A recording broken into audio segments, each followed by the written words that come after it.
Hello everyone and welcome to Big Rock Moto. Thank you so much for tuning in today. As we start out, I just have two sincere favors to ask you. One is that if you're not subscribed to the channel, please subscribe. Two, when you're shopping for motorcycle gear and parts, you can bookmark my link tree, which will be below, and please use my affiliate links whenever you're shopping. It really helps this channel go forward, and I really appreciate that. All right, so what are we doing today? Today is my 2025 motorcycle riding gear guide. So I'm gonna do this a little bit differently than I did last year. And what I'm gonna do is I'm gonna talk through what I look for in gear, what my red flags are in gear, the things I don't like. I'm gonna talk through everything from helmets to jackets and pants, boots and gloves, tell you what you should look for and how to select the right kind of gear for you. So instead of just reading a list of specific items, I think that's kind of maybe insulting to your intelligence and it's a waste of everyone's time. I'm gonna give you the sort of buyer's advice on all this different kind of gear. I'm gonna talk about safety ratings as well and explain all this stuff. I will have linked below in the pinned comment and the description a downloadable 3-page guide. I've really got it pared down this year where I'll have all my specific recommendations for everything from jackets and pants, helmets, boots, gloves, all the stuff like that. These are things that I've tested, that I've used, that I've researched, that my friends use, and years and tens of thousands of miles of testing have gone into this. So I hope that these recommendations come with some weight and some meaning. So that's how we're gonna do it. Two other footnotes that I have as we get into this. One is that I've gotten criticism for not including in my recommendations a lot of brands that you have that are very popular in Europe and other countries. And I agree and I apologize. However, the fact is I'm based in the United States and I just don't have easy access to a lot of those popular brands that you may be used to seeing in Europe. And I just don't get the chance to test those. Plus the retailers that I work with my affiliate programs and the companies who are willing to send me gear for testing, we just don't have access to a lot of those brands. So I apologize for that, but I know my United States viewers really like these guides because these items are widely available. The things I'm recommending are widely available at US retailers. So it's good in the US.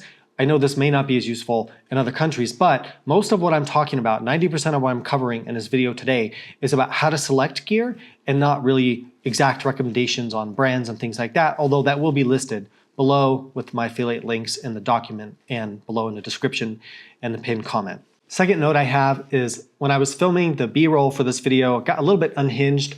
I had a little bit too much coffee and I had EDM music playing. So if it looks a little bit silly, maybe that helps keep things light and fun. But yeah, a little bit crazy with the B-roll, but I hope you'll understand.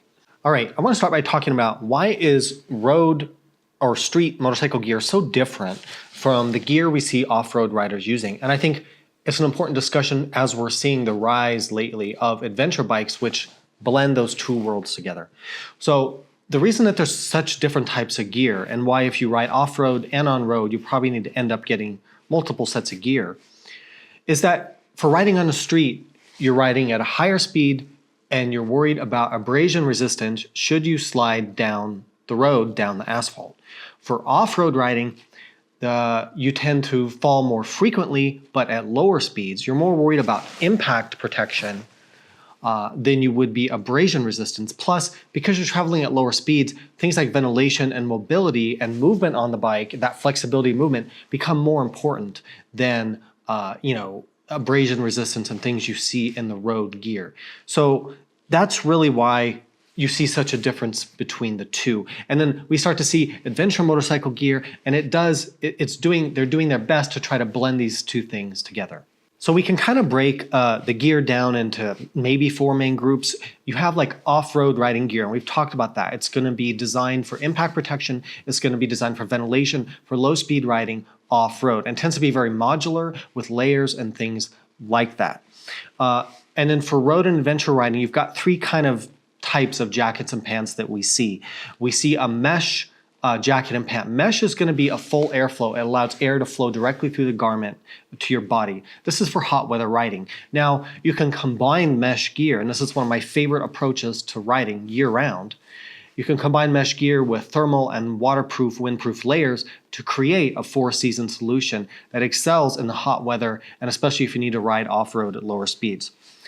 Next up, you have what I call like a non-laminated. Laminated meaning, like this suit I'm wearing right now is not laminated, meaning that this is not mesh material. It's like a Cordura type material, but it's not waterproof in itself. So it does have breathable properties to it. It requires a rain liner to be waterproof or to be completely windproof. So these non-laminated sort of four-season suits, what they're attempting to do is use ventilation panels and different layers to achieve four-season versatility. So they're kind of in between. Then you have like a laminated waterproof suit. So a laminated waterproof jacket or pant is going to be a garment that has a membrane in it, laminated to it, that is a weather barrier for wind and for rain, water, things like that. So those types of gear, they excel in cool and wet conditions or cold conditions. But where they have a problem for sure is in hot conditions, especially at lower speeds, because I don't care what the marketing people tell you, the vents on those jackets, if you're not going very fast, they don't flow enough air to cool you, riding at lower speeds or off-road or in really hot weather. Safety ratings, safety labels, these things are so important to understand, but it's very confusing and there's kind of a lot of bad information out there or incomplete stuff. So let's try to demystify this. Let's start with helmets. So safety ratings or certifications for helmets, right? There's really four ones that you're going to see. There's DOT or DOT, Department of Transportation. There's SNELL, there's ECE, and there's FIM. So in order of sort of the most rigorous testing to the most lax or least amount of testing or safety. So like FIM would be really, really high. SNELL and ECE are good. And DOT is like the bare minimum you can get. Now, that's obviously an oversimplification, but this is not a video dedicated to helmets, so I don't want to get too much further into that. Now, let's start talking about safety ratings for jackets and pants and other items.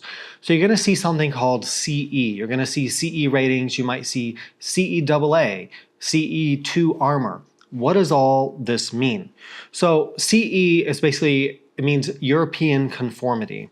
And it's a testing standard that they developed in Europe, and garments and items must be tested by a third-party independent testing company and certified to different levels of protection.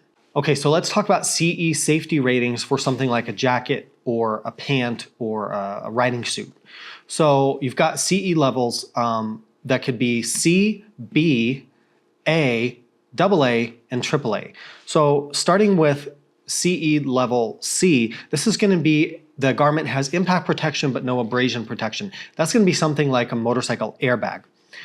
CE level B certified is going to mean that there's abrasion protection but no impact protection. This is going to be something like a abrasion resistant riding shirt that doesn't have any armor in it.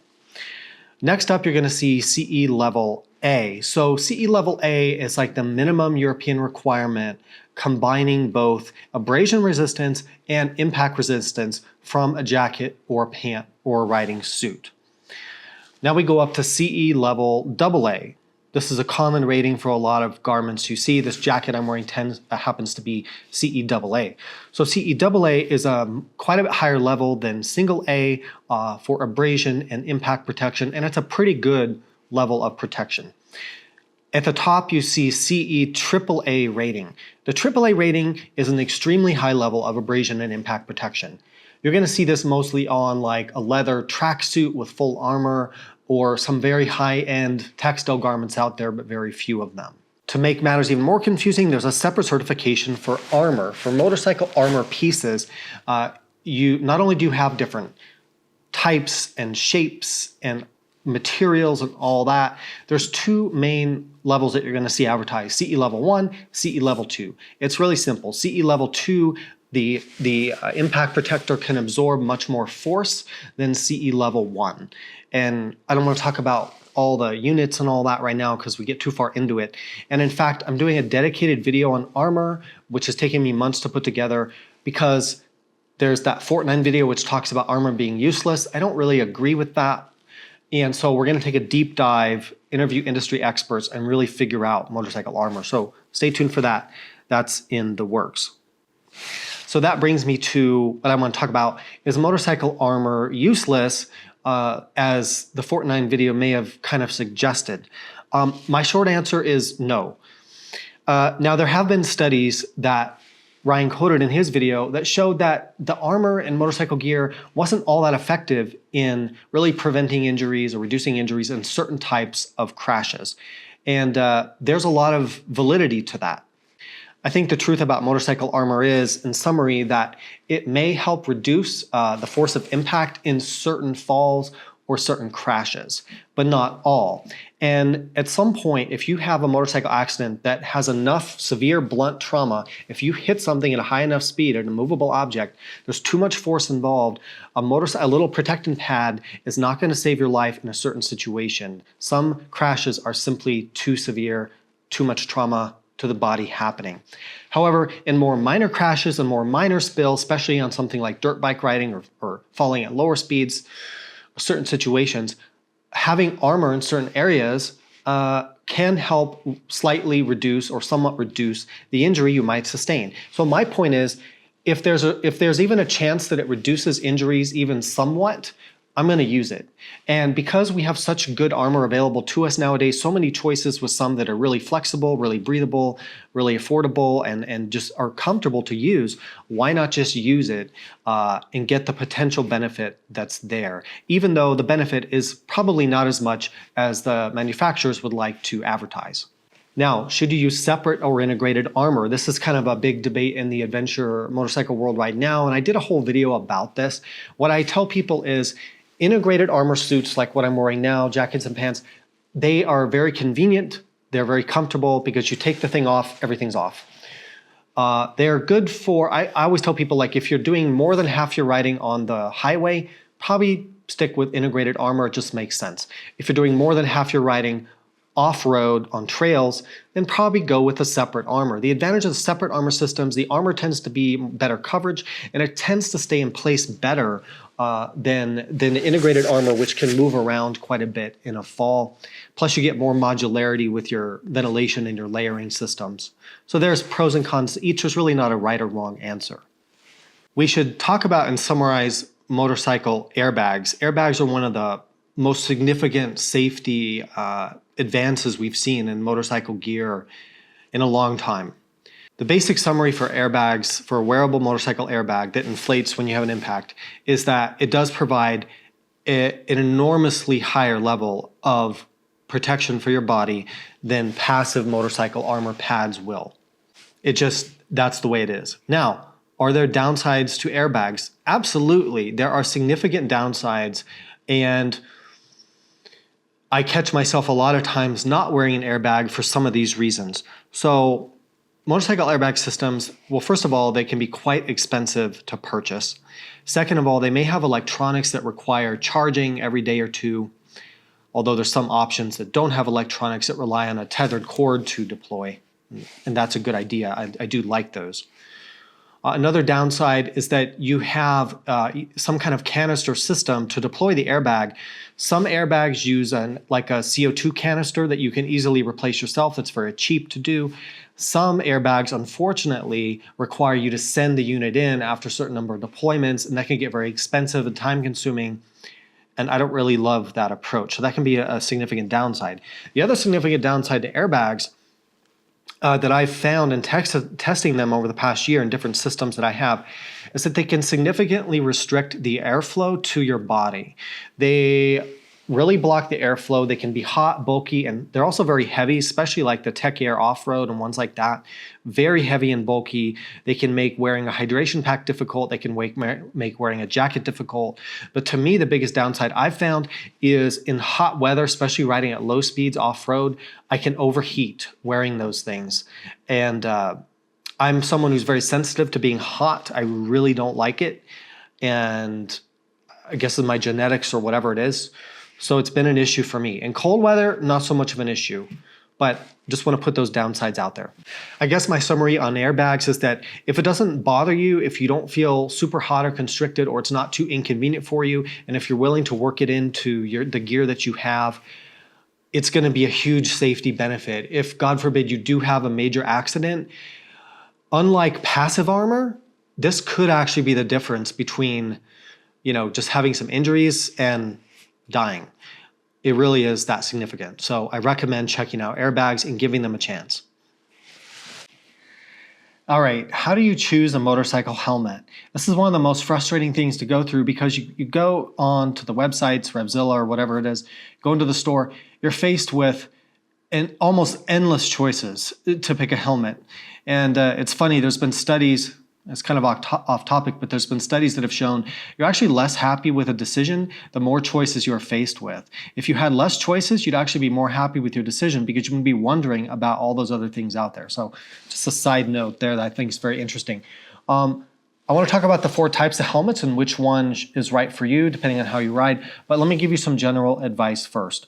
The first thing I will say about helmet is fit.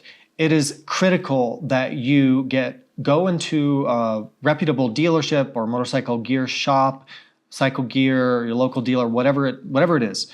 Get measured, get fit for helmet, especially in the brand you're going to wear. A helmet should fit snug, but it should not crush your head and give you pressure points. If you can pull the helmet up and down on your head, or pull it down over your eyes, or move it very much more than about an inch side to side, the helmet is too big. Many riders, I would say the majority of riders, sadly, are wearing a protective helmet that is too large and will not provide the optimal protection in a crash. It's a sad truth that is out there, because people will get the larger helmet because they don't want something that feels tight.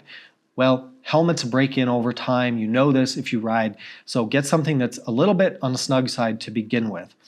The other thing is that different brands have different shapes for different head shapes. Even if you look at a certain brand, let's just say Arai, even among Arai helmets, they make helmets that have different shapes for different head. You've got oval, round, and intermediate oval. And even within those, I think there's variation. Getting the right fit is very challenging and can be very frustrating.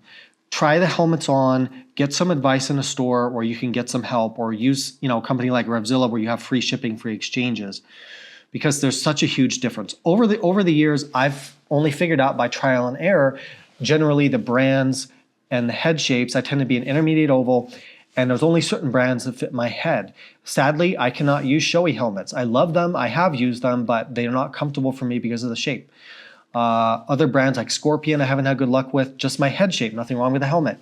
Arai, I tend to use them a lot because they fit my head perfectly. Anyway, you get the idea. All right, so helmets can really be broken down into 4 main types. You've got off-road dirt bike style helmets where you'll use like a goggle for your eye protection. You've got a street full face conventional street helmet. You've got a modular street helmet, modular meaning the chin bar flips up like the shoe berth here. And then you've got everyone's favorite nowadays, the adventure or dual sport helmet. What are the pros and cons to these? So it's important that you pick one that fits the kind of riding you're doing. They do have their unique pros and their unique cons. Let's start over here with a dirt bike helmet. The dirt bike helmet is going to have incredibly good ventilation because at lower speeds, that's what you need. It's also it doesn't have a drop-down face shield, so you have to wear goggles to provide eye protection. By the way, never ride a motorcycle without eye protection. That is an absolutely terrible idea. These are light, they're well ventilated. If you try to use them on the highway for any amount of time, they're very windy, they're very loud. You'll have bugs and bees and wasps going in your face and in your mouth and things like that. So they're definitely designed for off-road. A street helmet. A street helmet, a full face helmet, is aerodynamic, it's quiet, the air flows over it, it's good for high speeds. You have the drop-down shield, obviously, to protect your eyes. A lot of these will have an integrated sun visor, which is a really nice feature that I wish all helmets would have. These, if you try to use a street helmet at low speeds, like a trail dual sport riding or something, you'll notice that you feel hot because you're not getting the ventilation that you need. Also, these don't have the peak. The purpose of the visor on an off-road helmet really is so you can point your head down and deflect a roost from somebody in front of you. Also, it kind of acts as a sun shield. If you tilt your head down, you can kind of shield yourself from the sun. A flip-up modular helmet here, like this Schuber C5, which is one of my personal favorites, although very expensive. The flip-up helmets is probably my favorite overall helmet out there. And I'll sometimes even use them for adventure riding. The reason is that when you flip up this chin bar, it allows you to interact with the world, interact with people at gas stations, at lunch, have a snack break, take pictures. Instead of removing the whole helmet, you just flip the chin bar up, and it's super nice. It's so convenient. I love modular helmets. I've always been a fan of them for the longest time. Finally, we get to our adventure or dual sport helmet. What this is a hybrid between these two here. So you have the sun visor or roost visor, whatever you want to call it. Sometimes they're adjustable, sometimes they're not. These visors do create more wind drag, which is a downside for highway riding. They also create more noise, and manufacturers are doing their best to minimize that. But you also have the face shield that drops down as well. You can use these with goggles in general, although the fit with goggles is not as good as a dirt bike helmet, but you can use them with goggles. These are a good all-around helmet to have. They definitely have their place, although let's be honest, a lot of the reason people have gone to these is due to style. So that's just the truth. Choosing a jacket in Pant. So this is also a very difficult thing to do. There's so many choices. I've already talked about the 4 different kind of types of gear. You've got off-road style jackets and pants, which often are going to need separate armor, but they have good ventilation. They tend to be lighter weight. They don't have the abrasion protection for the road. Then you've got mesh, which is for summer, but can be layered for multiple seasons. You've got 4-season outfits, like this AMT8 that I'm wearing. And then you have laminated waterproof shells that are good in cold and wet weather. That's kind of your overview. Now, as an example, this is a Climb Marrakesh. I have 2 or 3 of these. I love them so much. The reason that the Marrakesh is probably my favorite motorcycle jacket and pant of all time is a couple things. The whole material of the entire garment is stretch. I can't tell you how nice that is. Mobility and stretch and comfort when you're moving around, whether you're walking around somewhere or whether you're riding your bike actively, having the stretch is incredible. Plus, the Marrakesh it's a breathable material, and it allows me to use thermal layers like mid layers or base layers and rain layers when needed over the garments to adapt to 4 different seasons of riding. I could have the Climb Marrakesh as my only riding suit, and I would be fine. It's also CEAA certified. Now, I didn't want to get into specific recommendations because I have the document below, but I'm using this as an example for the things that I'm looking for. So what you should be looking for in a jacket and pant. Number 1, you got to ask yourself, where and how are you going to be riding? What kind of rider are you? And what kind of climate are you riding in? If you live in a hot, dry climate, you've got to factor that in. If you live in a cold, wet climate, obviously that's a factor for you. Are you riding mostly on-road or mostly off-road? What's your budget like? So in general, what I'm looking for in a jacket and pant is comfort, fit, stretch, and then breathability and versatility for multiple weather conditions. So for me, because I live in a pretty dry, warm climate most of the time, although it's kind of snowing outside right now, I like garments that I can adapt to warm weather. Maybe I'm doing some off-roading. Maybe I'm doing some street riding as well. I can put in layers. Those are my favorite types. Now, I also do like having waterproof laminated gear because, you know, if you're going on a ride and it's cold and wet most of the time, then it is nice to have that. And then in the summer, having the mesh gear is super nice. All right, since we're talking about jackets and pants, let's cover riding jeans. I love riding jeans. This is one of the best things.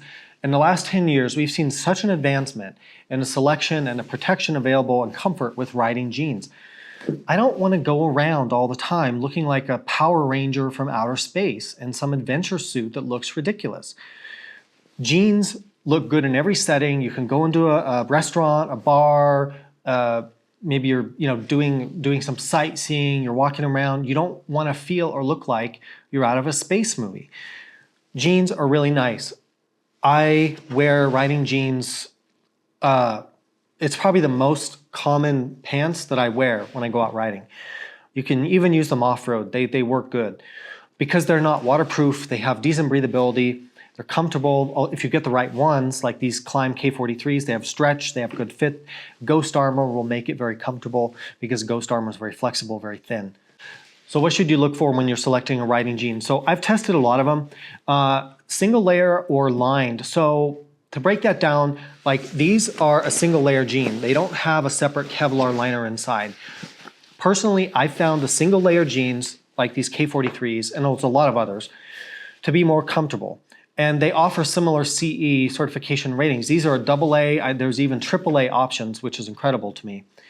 The line jean will have that Kevlar liner in it. To me, they're a little bit more hot, a little bit more bulky. I've gone only to the single layer jeans.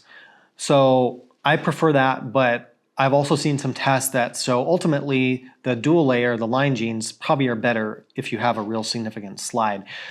What you're gonna look for in a riding jean is fit and comfort, because everybody likes a different fit of jean. You've got slim, tapered, baggy, whatever. You have all those options. I will tell you, the armor, don't get traditional style armor, get Ghost style armor. Flexible thin armor, CE level 1, really makes a difference in the comfort of the jeans. Get some riding jeans, I'm telling you, they're amazing nowadays.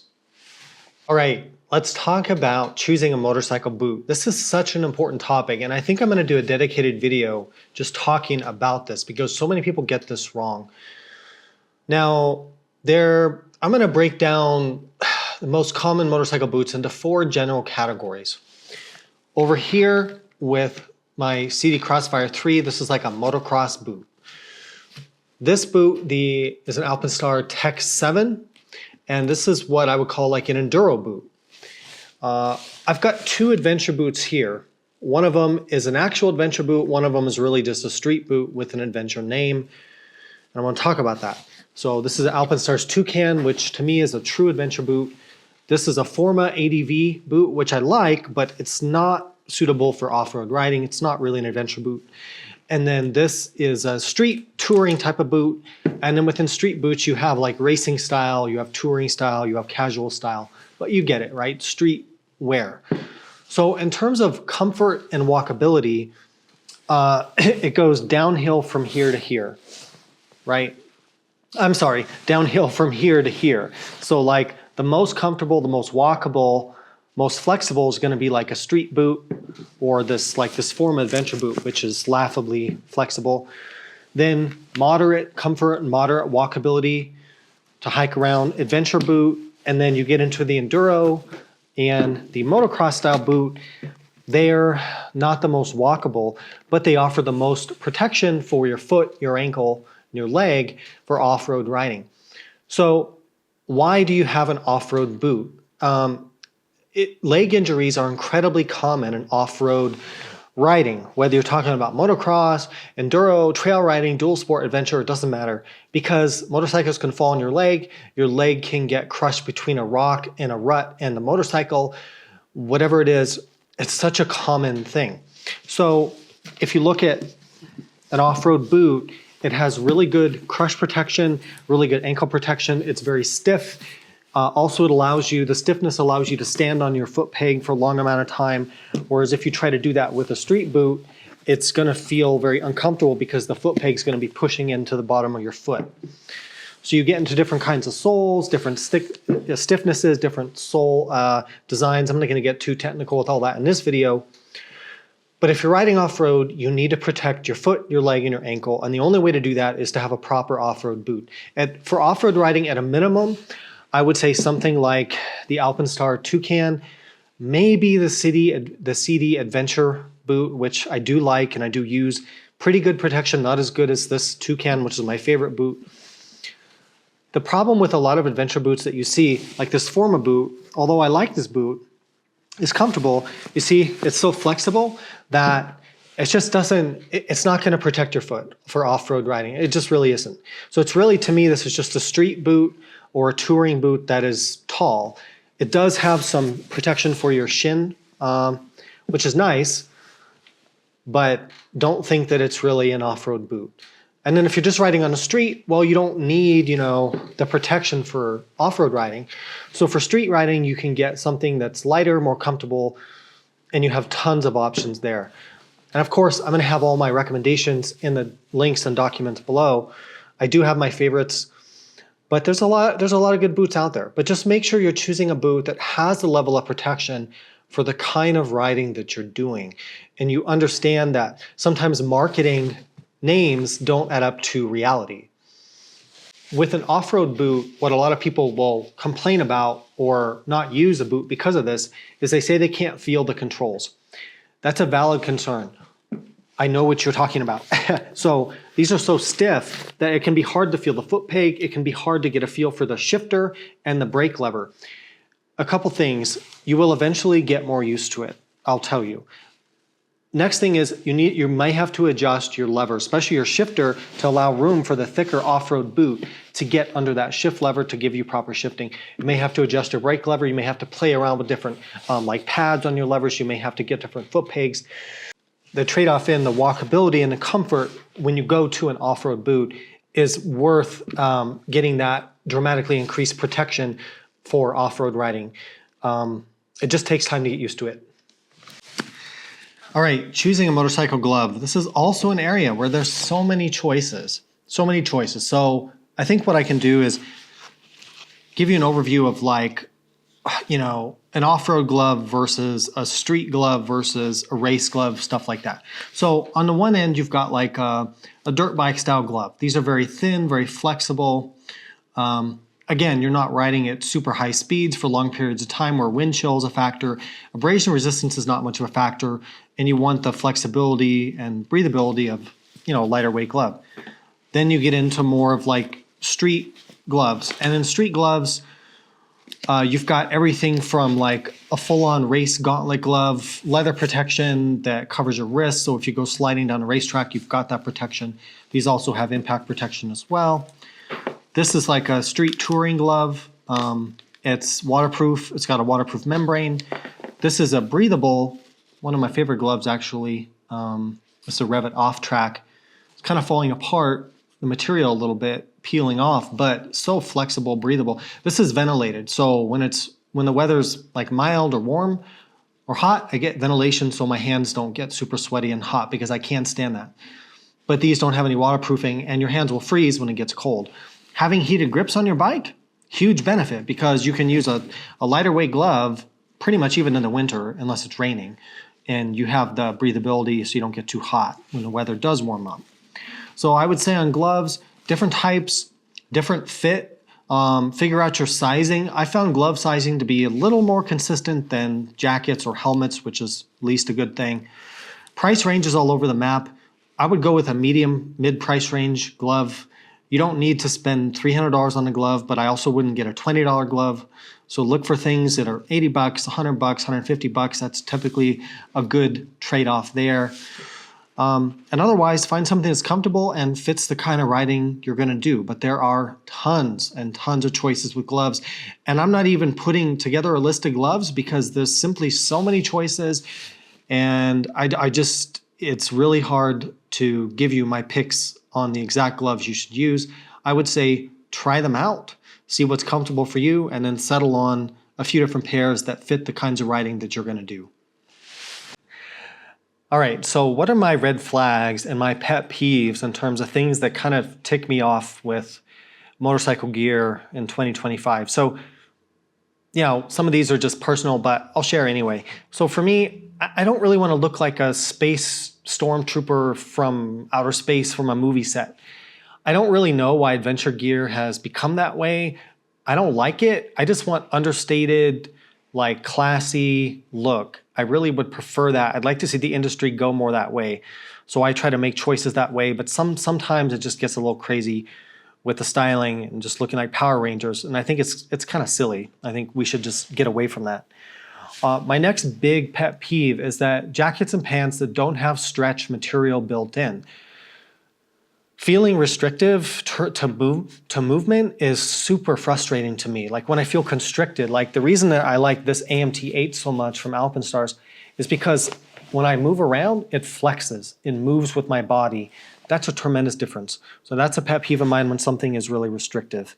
Another pet peeve I have is wearing waterproof gear when it's not raining. So to me, that's the definition of insanity. What I mean is that like in a dry climate like here in Southern California where I live, maybe if you live in Arizona or something like that, why would you suffer with hot, sweaty, bulky, waterproof riding gear when it's not raining? I mean, this is the only sport in the world where we wear waterproof stuff, rain gear, when it's not raining. In other sports, you would only put that on if it was actually raining or snowing. Otherwise, you wouldn't go hiking in a rain jacket if it's not raining. Think about it. The reason that this is a pet peeve is because you can overheat so easily in that kind of gear. And I've done this myself many times by mistake because you don't have the breathability. And I don't care what they say about the vents. Oh, we've got 18,000 vents in our new blah, blah, blah adventure jacket. No, because at low speeds, the air is not moving fast enough to scoop through the vents. Unless you have a mesh, fully ventilated chassis, you're going to overheat, just the way it is. Another rant I have is that I think we've gotten to the point where we're seeing too much gear, and I'm not going to name names here, but too many companies have gone to crazy prices and crazy over-engineering of materials and features. I just don't think we need a jacket that costs $1,000 or $1,500. We've gone over the top there. It's too much. Like we don't need that. I know there's people who want that, and you're okay with that. And I'm not saying those jackets or pants are bad. In fact, many of them are very good. But I just don't think we need that. Like, let's keep it within reason because people have a hard enough time affording this hobby without $1,200 jackets. So I think we should try to keep that within check. Another rant I have is sizing is so wildly inconsistent in motorcycle gear. I guess this is true in casual clothing too, and it's frustrating for everybody in the world, not even motorcyclists, but like gloves aren't too bad. Helmets, I have some helmets that are medium. I have some helmets that are large. Jackets, I think, are the absolute worst. Like I have literally jackets that are medium, jackets that are large, jackets that are XL. And pants, I have pants that are large, XL, or 2XL. I have a pair of Alpenstar pants that are 2XL. I don't wear anything that's 2XL. Sorry to get out of hand, but the sizing is so inconsistent and it's really frustrating. And I think it makes it hard on us as riders. I wish the industry could come together to sort that out. All right, so in wrapping up this gear guide, I hope I've really tried to make this the most useful I can for you, whether you're starting out or whether you've been doing this a long time, to give you some good tips on how to select different types of gear and what to look for and what to avoid. I really hope it's been useful in that way. I do have my specific gear recommendations. They will be in the description, in the pinned comment, and in a downloadable PDF and Google Sheet below, which you can keep, you can bookmark it, download it, whatever you want to do. Again, I have those two favors to ask you. Please subscribe, and also please use those shopping links when you're shopping. The affiliate income from those sales is the only way that I can keep this YouTube channel going forward, and I really appreciate that. So thank you for doing that. It makes a world of difference. If you have questions, comments, concerns, put that down below. Besides that, ride safe, and I will see you out there.